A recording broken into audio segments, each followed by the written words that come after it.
richest in terms of natural resource endowment, yet poorest in terms of living standards? I refuse to accept this as the definition of Africa. And even if this is true, we must refuse to be contented with it. We must act. We must fix it. I am reminded of the words of a great African icon, and these words hit my mind with a resounding thud.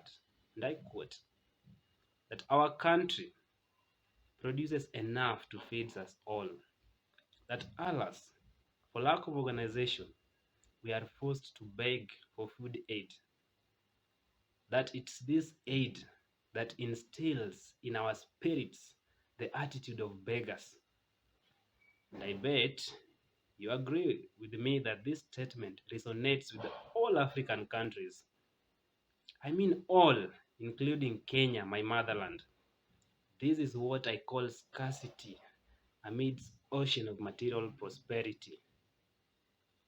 As to justify, I will. Africa is rich in natural resources, ranging from arable land, water, oil, natural gas, minerals, forests, wildlife, name it.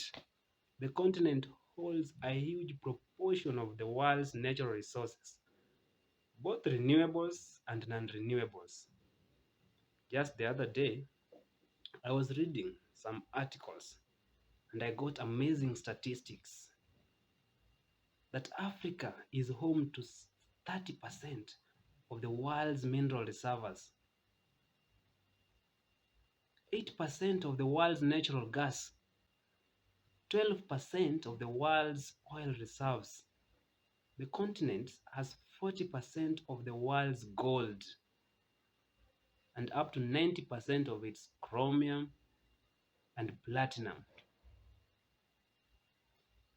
The largest reserves of cobalt, diamonds, platinum, uranium in the world are in Africa.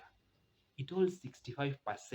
Mark this, 65% of the world's arable land and 10% of the planet's internal renewable freshwater sources.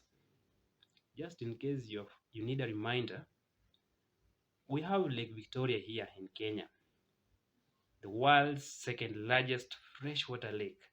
Kenya alone has got many freshwater lakes, not mentioning rivers, but we have solutions to these.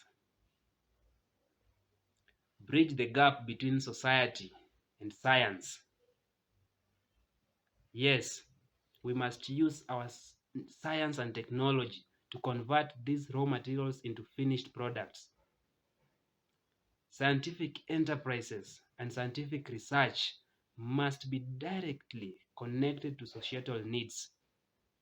Using this approach, African countries should start thinking of their natural resources not solely as export commodities, but as eye-openers to bring up industries and factories to convert these into finished products. As reservoirs for geological knowledge and even as basis for advancing science and technology. As a bioscientist, I know we can use biochemistry and biotechnology to make our arable lands more productive, to improve our agricultural yields, to revolutionize medicine industries, to manufacture our drugs and vaccines. I mean, Africa is the home of natural herbs. We have enough knowledge of genetics and DNA-based technology, and we can provide solutions to health problems. We can revolutionize food industry with the proper utilization of scientific knowledge.